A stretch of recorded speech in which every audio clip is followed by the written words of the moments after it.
طب يا صاحبي انا جاهز، انت جاهز؟ جاهز. يلا بقى فنان سمعنا، هتقولي عشان اظبط لك الدنيا. مش هركبني انت بس الصاروخ يا عم شوكو وانا اوريك. هتوريني ايه؟ اوريك مفاجأة حلوة. انت معاك حاجه يعني؟ ركبني بس الصاروخ. طب انت دلوقتي على الصاروخ جاهز يا صاحبي؟ يلا صح. يلا بينا يا صاحبي.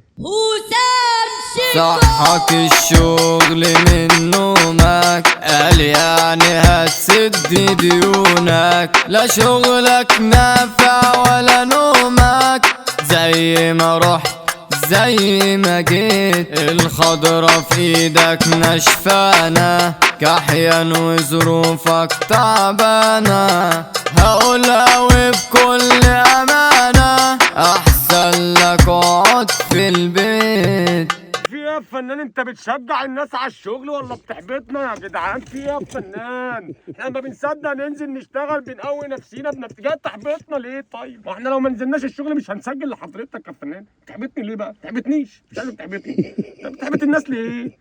كله ينزل يشتغل يا عم، وان شاء الله هيسدوا ديونهم وهيبقوا تمام يا عم، كله هيبقى زي الفل ان شاء الله، والخير هيجري في ايديهم ان شاء الله، والخضره هتبقى خضره بامر الله ان شاء الله، مش هتبقى ناشفه ان شاء الله. انا بس عايز اسالك سؤال، هات كده السماعه. انت جيت عن طريق ايه يا فنان؟ الواتساب. جيت عن طريق الواتس؟ طب لو حد بقى عايز يجي يسجل ويركب الصاروخ، يجي يسجل بقى يشجع الناس انها تشتغل ان شاء الله، يعني مش هيحبطهم.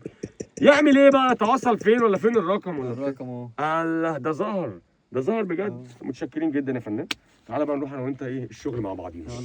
نشجع الناس نقول لهم ان احنا رايحين نشتغل يا عم. ايه اللي الخضره في ايدك نشفانه؟ ليه بتحبطنا؟